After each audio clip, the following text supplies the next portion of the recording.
and welcome to the Book of Leaves podcast. My name is Cara Carney and I am your host.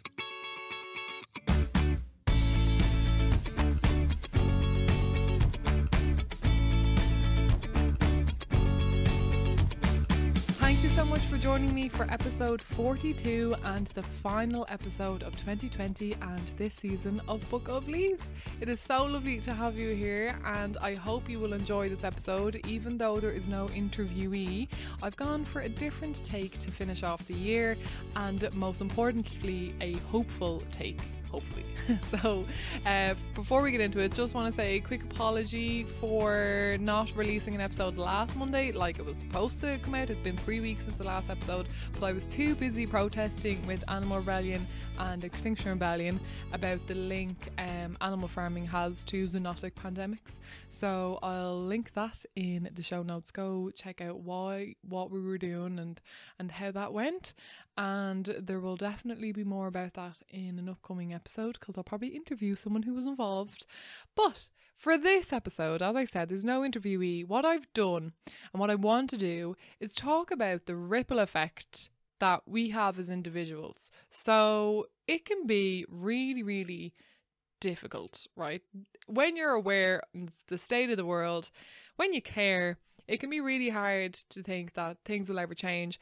And a lot of the time on hard days, or for some people it's every day, there is this belief that I'm only one person, how can I make a difference? Or one person is not enough. But there is a ripple effect that you have and then a snowball effect where it gets bigger and bigger. The movement is growing. So anyone listening to this, you know, you're most likely caring, compassionate in some way, either about animals or the environment or social justice and stuff. So you're probably already kind of clued in, but it can be, as I said, difficult at times. And I'm always trying to get through to people, especially that aren't so involved with the movement yet because they don't see the point in it, because there is hopelessness there. You know, I'm just one person, what can I do? So what I've done is I've asked people to share with me stories of times people have gone up to them and said, I've changed this thing because of you. For example, because of you bringing your coffee in a reusable cup to work every morning, I got out and bought one for myself. Or a time where you were inspired by someone or a workplace or a piece of art or something to change your own ways. Or what you've even done in your own workplace or community to kind of inspire broader change and stuff like that. There's so many things that could be said, but basically I've got a couple of stories here and I want to share them with you, and I just want to say thank you so much to the people who sent them in, and I'm probably going to do this kind of episode again. So please, if you do have a story of someone coming up to you, it doesn't have to be an amazing story, just this happened, this person came up to me and said they put a no junk mail sticker on their front door because I had one, you know, anything at all. It doesn't have to be a big inspirational spiel. As you'll hear, there's a bit of a mixture. So to get into it with some inspiring stories that show the power that we do actually have as individuals and the ripple effect that exists whether we know it or not all the time, because these are just times that people know it, you know, that we're listening to right now. Most of the time you don't know the ripple effect that you're having. Like I said before, I'm still shocked that people actually listen to this, you know. It's so cool. So thank you. Hello, eardrums. I'm very grateful to have you here. So I'll start with one of my own, I guess, ripple effects that someone else had on me. So growing up, I've always cared about animals. I grew up in the countryside in Wexford, and my mum was always kind of instilling an appreciation of nature in me. You know, she would have us ask trees permission before we climbed them. Some people saw her as very airy fairy. I thought she was deadly. And so I basically always loved animals, and I went vegetarian, started going vegetarian at the age of 10, and then when I went to secondary school I was completely vegetarian because I just didn't want to hurt animals. So then I'm vegetarian. I literally said the words vegans are crazy one time because cows had to be milked, and you know, why would you not eat ice cream? It's amazing. So I literally remember saying those words. And years later, I think we're talking about 12 years later, I'm on tour in Germany with this theatre company, and one of the guys on the tour, Vinny, who was starting to kind of become, I guess, socially aware and environmentally aware, and is falling down like holes on YouTube, watching videos about all sorts. Watched a video called Dairy is Scary, which I'll link in the show notes as well. Basically about the dairy industry and milk itself and all this kind of stuff.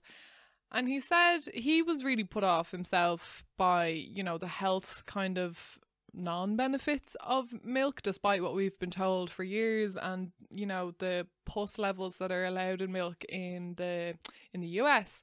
But he said to me when we were having coffee one morning how he couldn't understand how someone who was vegetarian for the animals wasn't vegan. And when he said that, I was like, la la la la la in my head. I was like, nope, not ready to hear this. I was like, I don't know, I'm just going to keep eating my cake and drinking my hot chocolate here, which is what I did.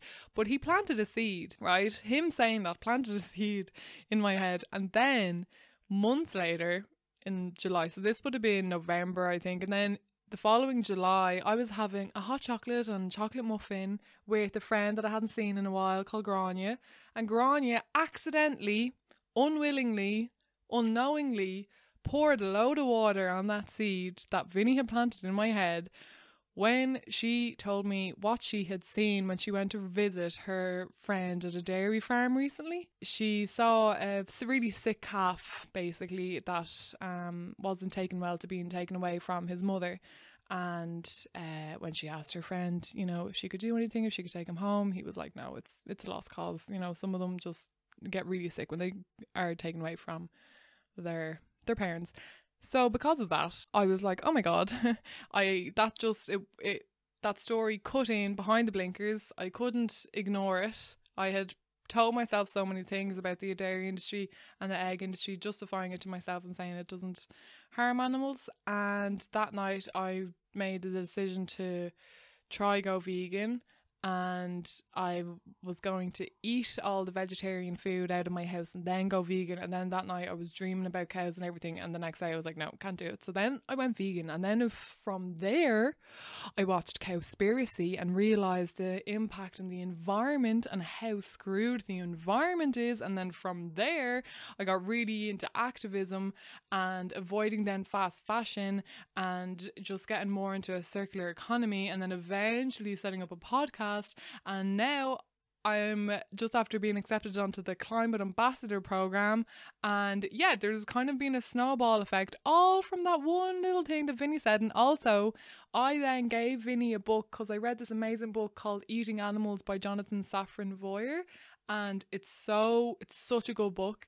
And Jonathan, I think he's a vegetarian or pescatarian now, and he was at the time of writing the book, but it's basically about, you know, eating animals. And I gave that to Vinny, and he then went vegetarian after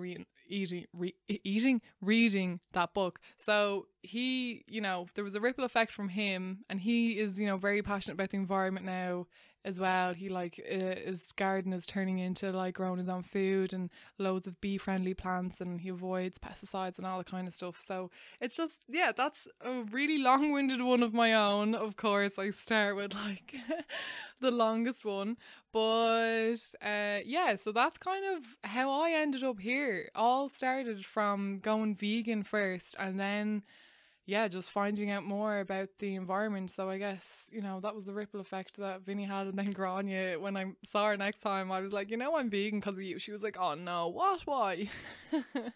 So that's my own kind of ripple effect story. And the next person that I want to share a story from is Vasco Carto, which I just love because Vasco was on this was the very first podcast interviewee on this podcast, and he was the first one to message me in a story as well, and he was also on the first episode of season 2 of this season. So I just love that there's like a running theme of Vasco all the time. Hi Vasco. Hope you're well. But Vasco shot me a message on Instagram to tell me a little ripple effect story that he had, so I'll read this for you here. Oh, and Vasco, by the way, runs a company called Cork Craft, so that's all selling cork products, and it's based in Cork as well. So puns galore, but that's what he was on the podcast about, and he is from Portugal. So this is his message to me. This is a bit of a growing effect, but for me, it was in 2010 at a beach bar in my hometown. A fella telling me about the Pacific plastic patch and how it was affecting marine life.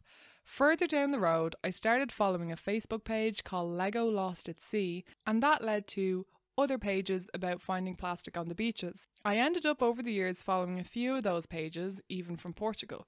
Recently, I moved to West Cork, and nearby there's a long strand beach. For the first time, I was confronted with this problem of plastic on the beach. I'm not talking about a bottle or a few large items, but a real constant swirl of plastic and all kinds of degradation on this beach, from large objects to microplastics. So I've decided to start myself cleaning this particular beach, taking the garbage with me and disposing it on the local amenity site. It's a daunting task. The more you take, the more shows up. I found a Coke can from the 80s in it, meaning it's garbage that is swirling around and ending up on shore. I plan to go back and do more anytime I have time. Thank you, Vasco. So that was from Vasco about obviously plastic on beaches and that one guy who was talking to him in a bar. So whoever that guy is talking about the Pacific patch to people in bars, thank you. Keep up the good work. Good job. There's your ripple effect, and he doesn't even listen to this podcast. If you do, hello, but I mean, imagine the chances of that. Then the next one is from Connor. Connor got in touch because I had put up a story giving examples, and one, I guess, ripple effect that has happened in my family is when I went vegan in August 2016. That following December, I asked my mum and my brothers if it'd be okay if I cooked dinner and I made it completely vegan, and mum was like, as long as I don't have to cook, fine, you can do whatever you want. And the twins were well up for it. So I made a vegan dinner, and then we've had a vegan Christmas dinner every year, which I'm so grateful for, because not a lot of families do allow that. You know, they like to stick to their traditions or what they know. And my sister, who was and is a huge meat lover and an animal lover, she basically this year invited me to her house if, you know, restrictions and COVID was going away, for a vegan dinner, despite the fact that when I was at hers eating Christmas dinner 2 years ago, she wouldn't even let me put vegan butter in the mashed potatoes. I had to make everything separate because she was like, no, like goose fat here, butter and milk in this. So for her to be like, do you want to have a vegan Christmas dinner in mine? I was gobsmacked. Unfortunately, that didn't happen because of COVID restrictions, because she's vulnerable and we didn't want to put her at risk or anything. But she definitely had more vegan options. And yeah, so I put this up on my story, and Connor got in touch to say he had the same last year. My family said to have a vegan Christmas dinner, the full thing, everything. It was class. They're mostly veggie and organic now. Housemates and myself are getting into recycling with a bit of nagging, separating bottle caps and crisp packets sometimes too. So there you go. Thank you, Connor. Connor is having an effect on his family and his housemates. And yeah, that's fab. And then Mies, I think I'm pronouncing your name right. I'm so sorry if I'm not. Mies runs Bare Necessities Ireland, which is a zero waste shop. And she sent me a really, really cool story. So, ripple effect. So my best friend went to Sweden to study environmental science, got introduced to zero waste there, came home and saw there was no resources for it here in Ireland. So we started our business, Bare Necessities Ireland, which in turn led us to be one of the founding members of the Zero Waste Festival, and we were one of the first market stalls to sell loose dried food in Ireland. I'd like to think we were either ahead of the trend or helped to start the zero waste movement in Ireland, or at least spread the word. That is so cool. So Misa's friend went to Sweden, studied there, saw how amazing the resources were over there, and then came back, started Bare Necessities, this really cool business. I'll link it in the show notes as well as Cork Crafts and Zero Waste Festival, which the last time I went to visit them, it was, I think, in February. They had a festival on in the Science Gallery in Trinity in Dublin, and it was in a really central place, and there was loads of people just walking in off the street, having a look around and learning about the problems of plastic and everything like that. So that's just so cool. So what a ripple effect there is there. And then Mark is a friend of mine who messaged and said, so you have to include the chats that turned me vegan in the Beauty and the Beast dressing room. As much as I wanted to anyway, I think talking to you and actually also Fiona's comment about her butcher friend that said, if you wouldn't kill it yourself, don't eat it, really pushed me over the edge. And those chats made Fiona and her mother hugely reduce their meat and dairy intake too. Plus, since then, I've been talking to my friends about their own meat intake, and I have at least one of them on the verge of turning vegetarian. He's also dairy-free for health reasons, so virtually a vegan once he's off meat. So, right, to give that a bit of context, we were doing a show this summer called Beauty and the Beast, and Mark is an actor friend of mine, and he was in the show, and in the changing room, he would like to ask questions while he's doing his yoga and his stretching, and, you know, people will get in their lunch, and I really try not bring it up. You know, I don't bring up veganism. I'm not one of those people. Most of vegans aren't one of those people that are like, how do you know they're vegan? They'll tell you. That just isn't a thing. How do you know someone's vegan? Someone else will bring it up and then, you know, point out how they're anyway, sure, look. So we were in the changing room putting on our makeup, and this is when, you know, we have like political chats and stuff, and veganism would come up, and any question Mark would ask me, he said I had an answer for. You know, I remember the fact that, you know, vegan being extreme was coming up, and I think that to call, you know, eating plants and vegetables that grow directly out of the ground, if that's extreme compared to what we do to animals and what we eat, if you're talking about eating sausages with, you know, pigs' butts in them, you know, if you're calling what I'm doing extreme, that there's something wrong with the word extreme then. And he was like, whoa, so right. So that's just one of the things that I would have said. So Mark literally decided in the middle of the run of the show that he was going to go vegan, and I was like, what? No way. So I hid my excitement and was like, okay, cool, and was just helping him, and like I was like, buy this, you know, we'll get you through this week, and kind of expecting him to, you know, go back, because he just made such a decision just to go vegan on the day, from eating meat, from not even being vegetarian. But he's so stubborn because he's a Leo and also he's Mark, and he stuck with it. He is still vegan now since August or July. I can't even remember. Since August, I think. So that's pretty amazing. And yeah, to hear the ripple effect that he's now had on his friends, that's so cool. That is so cool. So that was from Mark. Thank you, Mark. So next we have a story from Adam. Thank you so much for sending this to me. Yeah, thanks, Adam. So Adam messaged me and said, I wouldn't say inspirational, but definitely a light bulb moment. I used to buy bottled water religiously every day when I saw a canteen in a camping shop for €30 and did the maths in my head. So a canteen is one of those reusable water bottles. If I keep this one for 1 year and fill it with tap water, I cut my cost by over €400 and reduce the amount of plastic bottles going to landfill by 365. Also, the use of handmade shampoo bars and made locally in Maynooth without any plastic packaging also saved on plastics in the bathroom. So that is one little moment that sparked Adam's own plastic journey, was seeing that canteen being sold in a shop. So whoever put that on the shelf, thank you. That's your ripple effect going there. And obviously the people who make canteen. And Adam has actually inspired me to start growing microgreens, because he grows these tiny little microgreens. That's what microgreens means. And it looks so easy, and I've tasted them and they taste amazing. So there's Adam's little ripple effect that he doesn't even know about. I don't know if he listens to this. Hi, Adam. But yeah, so that's from Adam. And then Colette messaged me. Colette is from Australia, I think. And she messaged me this. My workplace had been in a journey and became carbon neutral a few years ago. Very inspirational, and led me to become more conscious at home with waste management, recycling and electricity usage. Watching the documentary about minimalism and the story of stuff was the next step for me, and I have become a conscious consumer, trying really, really hard not to buy unnecessary stuff.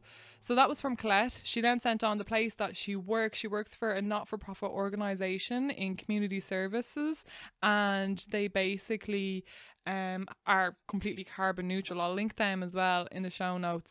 But it was her workplace, caring about the environment, that had a ripple effect on her. So thank you, Colette, for sending that in, for doing what you do. And thank you to the people that she works for, who are also being awesome and they don't even know it. So after Colette then, my friend Katie messaged me. She's also my housemate, and she messaged me on Instagram to say, my friend Cara has influenced me to buy less plastic.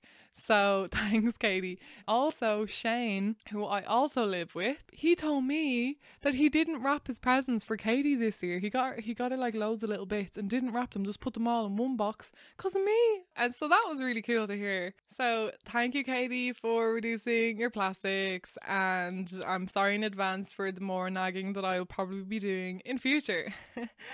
Now, another person I recently made friends with, Lucrezia, sent me a message on Instagram, and she said, I'd say the person who has inspired me to get more and more active for the animals and their rights is Regan Russell. When she died, I started getting really interested in discovering the truth hidden behind our system of exploitation.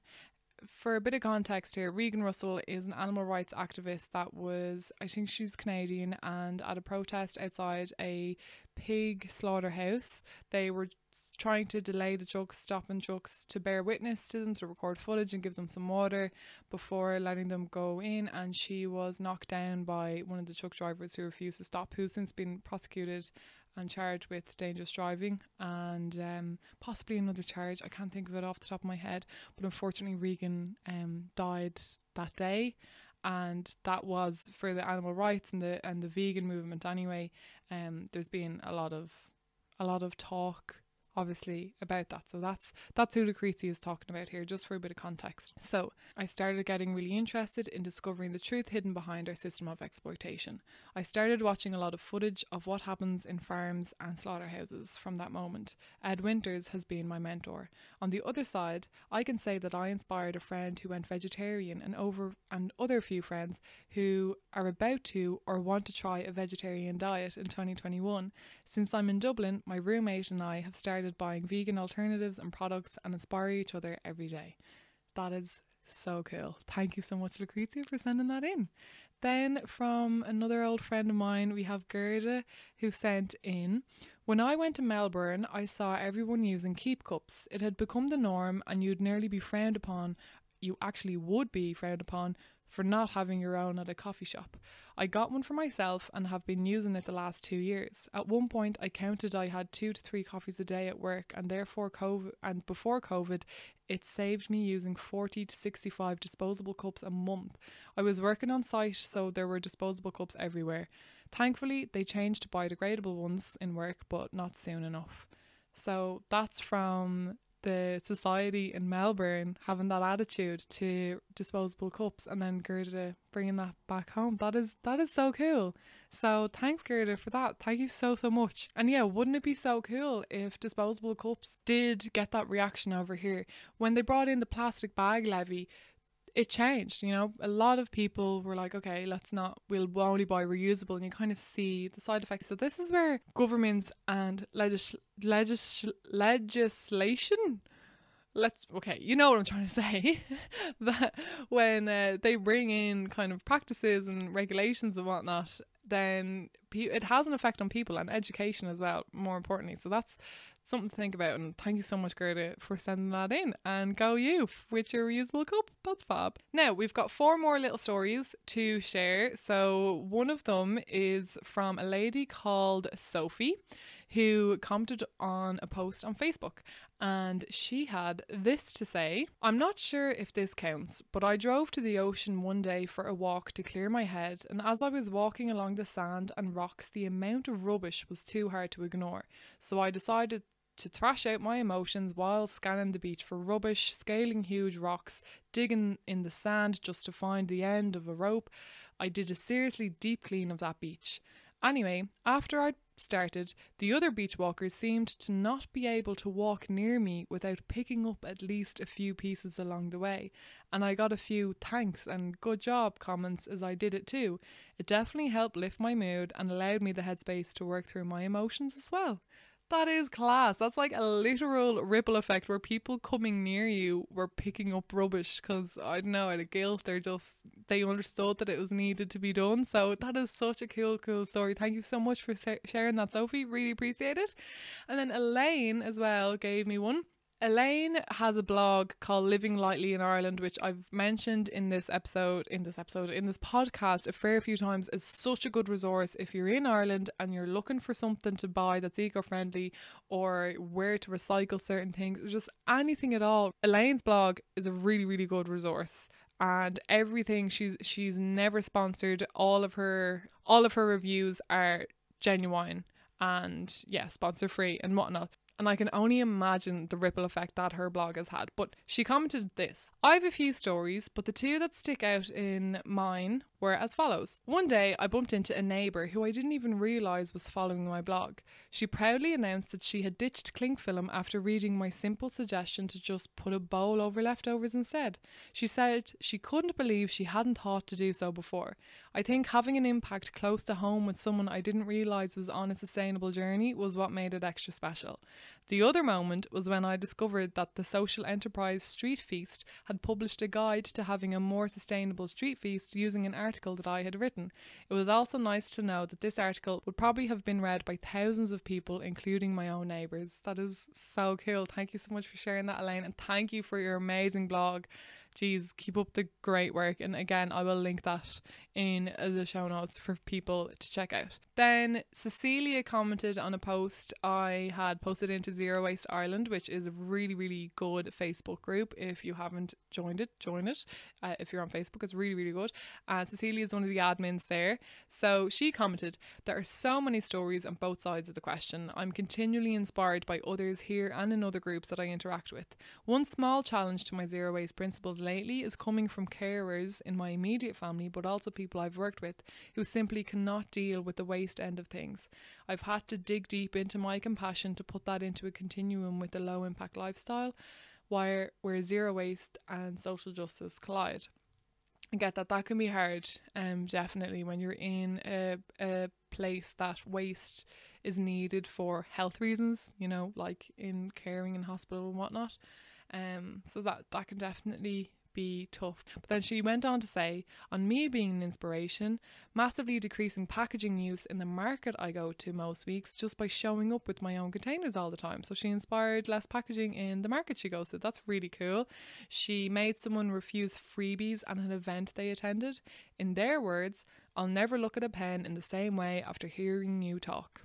Hair washing is another area I've been told I inspired others to experiment with. So that's really cool. Thank you so much, Cecilia. And yeah, you do, she just talks and everything, so I'm sure the ripple effect goes even way broader than that. Now, I think I told you I had 4 earlier, but I've actually got 5 stories left. I lied. So we've got 2 left now. So there's 2 stories that I want to tell you that I heard. These people don't know that I'm sharing this story, but I just think that what they did was really cool. So I did a sustainable gardening course in lockdown with a woman called Aoife Munn, I think her second name is. So she is a horticulturist and works a lot with county councils on sustainable gardening, growing your own food, and works a lot with communities and things like that. And she told us in the course, that she was introducing herself, that her own inspiration came from her dad, who seemed really ahead of his time and was telling her about the impact that we have on the environment and how it's important that we look after the planet and all this kind of thing. And now, fast forward years later, Aoife is holding workshops. She was in Tidy Towns as a judge, and she brought in, you know, real like bee friendly plants, you know, to be friendly. It's not making things look pretty and colourful, it's, you know, to let things go wild and everything. And, you know, she's such a legend, and I actually want to get her on the podcast one day, so I will reach out to her. But she told me this thing that she did in her kids' school, where one of her kids was having a birthday party, or there was a party going on in the school, and the amount of waste that most of you guys will know, you know, either from growing up or having kids year round, the waste that happens at a child's party is just monumental. It's huge. It really is. So you bring in the colourful plates and cups that are nearly always disposable. They've got a cool theme and all that, and then there's the plastic party bags and all these toys and games and whatnot. So anyway, Aoife, what she ended up doing was buying a set of reusable colourful plates and bowls and cups and cutlery, and giving it to her child's class that could then be sent home with the birthday child. So whoever was organising a birthday party, and in primary school, when there's 30 kids in your class, there's a couple of parties a month usually. And most of the time, all the kids will be invited to the class. So anyway, this is obviously before COVID now as well. But this set of plates and bowls and cutlery would then go home with the birthday child, and they would bring it back in, and all the other classes were like, that's such a great idea. So then Aoife went and bought one of these sets for all the years, and now in that school there is one of these sets that goes home with the birthday child for their birthday. It's washed, dried, and then brought back in and waits in the classroom for the next party. Isn't that class? So sending my thanks to Aoife for doing that. I just think that's such a good idea, and I wanted to share that here, and you'll probably hear it again from Aoife, hopefully herself, if I get her on the podcast. And on that same vein, there's an activist as well called Zach, who I was chatting to the other day. So hi Zach. And he told me this thing that he did, and I just think it's amazing. So he's a vegan himself. In the college that he goes to, he is paying for accommodation on site, and they block book all of your meals. You're saved on food waste and whatnot. So you have to tell them if you've any dietary requirements. So he obviously tells them that he's vegan, but their default, if you didn't go ring ahead with, I'm a vegetarian or I'm a celiac or whatever, the default dish that they would have for you was always meat, was always something meat based. And he brought it to the board, I guess, in his college, and made the proposal that the default meal, if you haven't made some kind of special request, should be vegetarian for the planet's sake, and stated that it won't affect human health, and also it benefits animals as well. And it passed, and now in his college the default meal is vegetarian. So if you want meat dishes, you then just have to go and kind of declare your dietary requirement and say you want meat, and then you have like your meat card that you show them, and they give you a dish with meat in it. But now imagine the fact that is going to have, imagine the impact that has. That when I heard that, I was like, that is so cool, Zach, that's amazing. So yeah, for anyone listening, if there are any ideas in this that you think you can maybe like bring into your home or your workplace or school or whatever, do that, let me know. You never ever know the impact that you're having. This is what I'm talking about. A lot of these people that people have mentioned in their ripple effect stories don't know that they're being talked about right now because of the effect that they had. So keep having those conversations, keep bringing your keep cup to work, keep doing what you're doing, because it is having an effect, and you never ever know how big then the snowball effect is going to get. The movement is growing. We can see that. Obviously it's not growing as fast as it needs to, but I guess that's the domino or the snowball effect at work. It is getting bigger, and just when people say one person doesn't make a difference, one person can, has, and will continue to always make a difference. And also, of course, all the people that I've interviewed on this podcast have had their own ripple effect in some way, shape or form. And thank you so much to the people that I've interviewed this year and last year for all that they're doing for the planet. And yeah, so we've talked about the ripple effect in some ways before, and we've had it, but I just love the little stories as well. Someone coming up and going, I have a bamboo toothbrush because of you. So yeah, that's it. Even when this pandemic is over and behind us, the climate crisis, we still very much do need to fight. But when you think all hope is lost, remember the ripple effect, just doing what you're doing. And it's not always about activism. It's not always about, bringing in huge corporate changes to work. It's about the little things, and the little things all add up. That's it. That is episode 42. I hope you enjoyed some of these little stories, and please send me in yours. Please, you can email me bookofleavespodcast@gmail.com, message me on Instagram or Facebook or Twitter, and let me know a time where someone came up to you and said, because of you I'm now doing this, or a time where you saw someone do something that then inspired you. And then give me your stories like Aoife's and Zach's, where you might have like changed something in a community or workplace as well, because I think I'll do another one of these. I love hearing them. So yeah, that's it. Thank you so much for the people who've listened to this podcast this year. You've no idea how much I appreciate it. I put so many hours into this, so then when I hear people, especially ones that I don't know, listening, that's so cool. I'll be sending out an update on my Patreon, and then just closing off the Patreon just for a month or two. I'm gonna have a month or two break from the podcast, but I'll be back in March most definitely, if not before. I'm gonna start collecting interviews again, and I'll pause my Patreon billing cycle. I don't want people being billed when there's no podcast going out, but if you do want to support the podcast, you absolutely can. You can sign up on Patreon, patreon.com/Book of Leaves, and yeah, you won't be charged until March anyway. But thank you guys so much for the people who are supporting me on Patreon and Book of Leaves, or not Book of Leaves, and buy me a coffee. Thank you so much. I really appreciate it. And yeah, I hope you all have a lovely New Year celebration. And yeah, any questions, give me a shout. Don't forget to follow us on Instagram and Twitter and Facebook, and don't forget your ripple effect. Sending you so much love. Mind yourselves, and I will talk to you probably in about 2 months' time, if not before. But make sure to, once you're following me on social media, you'll be kept up to date. So thank you. I hope you have a wonderful day. Happy Monday and Happy New Year. Bye guys.